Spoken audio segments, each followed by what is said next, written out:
Et c'est l'erreur des gens qui ne connaissent pas les maladies infectieuses et les nouvelles maladies infectieuses.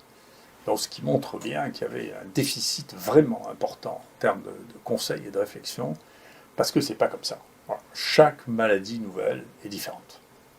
Et donc, il faut commencer par l'observer pour voir ce qu'il faut faire.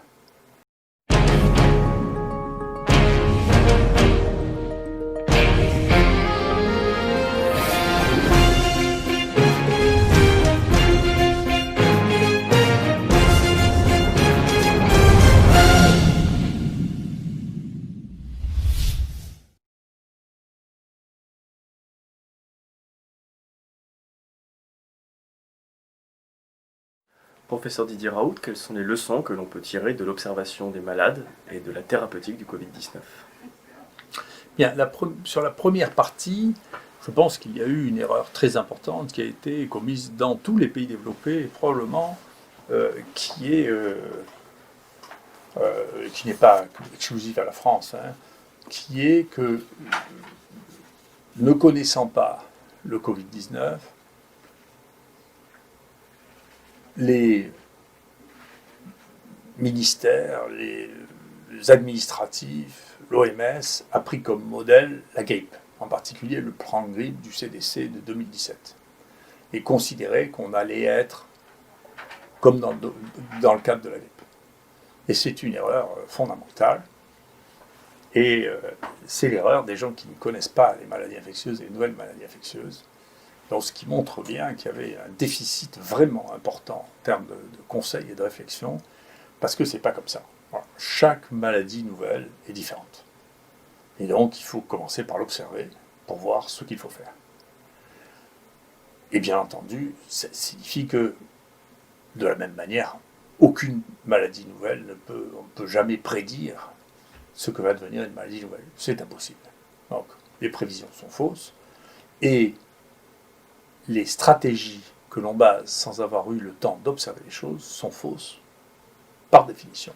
Et il y a là au moins 4 différences majeures qui ont expliqué un grand nombre d'erreurs qui ont été réalisées et qui ont expliqué qu'il y a une variation considérable de la mortalité entre un endroit et un autre en fonction du fait qu'on a traité cette maladie comme une maladie nouvelle que l'on ne connaissait pas, qu'il fallait examiner, traiter, prendre en charge, ou qu'on a considéré que ça allait être comme la grippe, et on a tiré de la grippe des arguments pour une prise en charge dirigée non plus par les médecins, mais par les autorités. Ce qu'il y avait de radicalement différent dans cette maladie, c'est que le signe le plus spécifique n'a pas fait du tout partie des signes que l'on recherchait au départ, c'est la perte du goût et de l'odorat. Maintenant, on sait qu'il y a 60% des gens qui perdent le goût ou l'odorat pendant cette maladie. Ça n'était dans aucun des signes de reconnaissance de cette maladie, parce que simplement, personne n'avait observé les malades. Nous, premier couple de malades qu'on a eu, on a vu qu'il y en a un qui s'est plaint spontanément de ne plus sentir les odeurs. Donc il fallait regarder les malades, et pour ça, il fallait faire du diagnostic. Ce n'est pas la seule maladie dans laquelle il y a une perte de l'odorat. Il y en a une qui est bien connue, c'est parainfluenza 3. Et donc, ce n'est pas spécifique. C'est très fréquent dans cette maladie, plus que dans les autres. Mais en ce moment, on sait qu'il y a du parainfluenza 3 qui revient. C'est une maladie qui a une petite épidémie au printemps et une petite épidémie en automne. Et elle est associée à ça, on appelle ça l'anosmie saisonnière, parce que pendant la saison du parainfluenza 3, il y a des anosmies. Donc, il n'y a pas 100% non plus des gens qui ont une anosmie qui vont avoir un Covid-19. La deuxième chose, c'est que la fièvre est très élevée dans la grippe. Vous savez bien, la grippe, vous avez 40. Ce n'est pas un facteur déterminant ici. Vous pouvez avoir de la fièvre, mais pas nécessairement. Il y a beaucoup de gens qui ont des formes relativement graves et qui n'ont pas de fièvre. Donc vous ne pouvez pas vous baser non plus, vous voyez, toute la base au départ était sur le diagnostic, c'est les gens qui ont une fièvre très élevée et tout. Ce n'est pas des éléments spécifiquement et systématiquement associés à cette maladie, c'est plutôt relativement rare dans la proportion des gens qui ont cette maladie. Le troisième point, c'était le signe de gravité des pneumonies et de la grippe en particulier, c'est l'essoufflement. On voit que vous commencez à avoir des difficultés respiratoires quand vous commencez à être essoufflé. Ce n'est pas le cas non plus dans cette maladie. Très fréquemment, vous avez déjà des taux d'oxygène extrêmement bas dans le sang, et vous n'êtes pas essoufflé. Quand vous commencez à avoir des difficultés à respirer, vous êtes pratiquement au stade de la réanimation, c'est ce qu'on a appelé l'hypoxie heureuse, qu'on a décrit, tout ça sont des choses qu'on a décrites. Et enfin, ce qui était original à cette maladie, c'était les troubles de la coagulation. C'est-à-dire il y a les thromboses veineuses, il y a les embolies pulmonaires. Une grande partie des problèmes pulmonaires étaient liés à des micro-embolies pulmonaires, c'est-à-dire des thromboses à cause de ces troubles de la coagulation qu'il faut détecter chez les malades, y compris ceux qui ont l'air d'être bien. Et parfois, nous, on a eu encore là l'occasion de voir quelqu'un qui avait une soixantaine d'années, une toute petite anomalie biologique, on l'a fait revenir pour faire un scanner, et il avait la moitié des poumons qui étaient atteints, qu'on a pu détecter simplement en regardant qu'il y avait un petit trouble de la coagulation. Ça s'appelle les dédimères, qui était juste à 2 fois la normale, pas une chose extrême. Donc, c'est une maladie très différente. Et donc, la première partie de la stratégie qui a été de dire, écoutez, voilà, c'est comme la grippe, et donc voilà les signes qui doivent amener à consulter, à appeler le SAMU, ceux qui témoignent de la grippe grave, n'étaient pas cohérents avec cette maladie, qui est une maladie nouvelle. Donc moi j'espère, peu importe le passé, le temps triera, j'espère qu'à l'avenir, on se souviendra de cette leçon qui est que les maladies nouvelles, il y a un premier stade qui est le stade de l'observation de la maladie pour essayer de comprendre comment ça se passe et prendre des mesures qui sont corrélées avec ça. Attention à la coagulation, attention à l'oxygène. Vous savez, quand on était les premiers à dire qu'il faut absolument acheter des saturomètres, c'est-à-dire qu'on puisse regarder à la maison, que tous les médecins généralistes puissent tester la saturation en oxygène. Et dès qu'elle est en dessous de 95, il faut les envoyer à l'hôpital. Je suis content que plusieurs semaines après, la haute autorité de santé lui a recommandé de vérifier la saturation d'oxygène, parce que ça, c'est un signe de gravité. Mais on ne pouvait pas le savoir avant d'observer les malades. On ne peut pas savoir ça dans un bureau, il faut voir les malades pour pouvoir le savoir.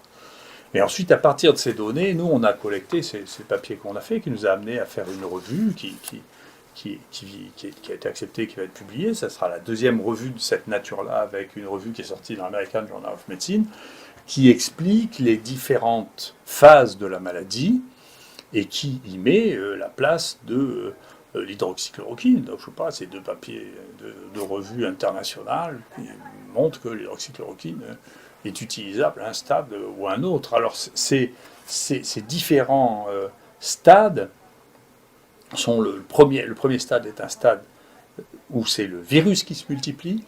Dans ce stade où le virus se multiplie, c'est là qu'il y a peut-être eu un effet du remdesivir. C'est difficile à analyser parce que ces études sont bizarrement biaisées. Nous, on pense que l'hydroxychloroquine et l'azithromycine jouent un rôle assez important à ce stade-là, au moment où il y a le virus qui se multiplie. C'est un moment où il ne faut surtout pas donner de cortisone. La déclaration de l'essai recovery là, des États-Unis est extrêmement mal faite parce qu'elle laisse penser qu'il faut donner la cortisone à tous les stades. Et c'est pas vrai. La cortisone, il faut en donner peu, et seulement quand on est au stade 3, c'est-à-dire au stade inflammatoire. Donc à ce stade-là, comme on le sait, là aussi, tout ça, moi je trouve que les gens oublient les maladies infectieuses. On sait bien que dans les maladies infectieuses, quand on n'a pas contrôlé la multiplication du microbe, il ne faut pas se jeter sur la cortisone parce que ça fait flamber les maladies infectieuses. C'est au moment où il y a la réaction inflammatoire que la cortisone peut être utile, mais pas au moment où c'est simplement le virus qui est en train de se multiplier. Donc la deuxième stade, c'est un stade intermédiaire entre l'activité du virus et la réaction inflammatoire. Le troisième stade, qui n'est pas toujours atteint, mais qui est chez les gens qui sont à risque, qui a été appelé la tempête cytokinique ou la réaction inflammatoire majeure qui peut mener à la réanimation. Dans cette phase-là, il y a très peu de virus, donc c'est une des raisons pour lesquelles les antiviraux, soit le remdesivir ou un autre, ne marchent pas. On y reviendra, mais il n'y a pas de traitement magique. Hein. Et là, c'est là que la modulation de la réaction inflammatoire joue un rôle, que ce soit l'hydroxychloroquine, le tocilumab a montré qu'il n'était pas plus efficace que l'absence de traitement. C'est là qu'il faut vraiment donner des anticoagulants.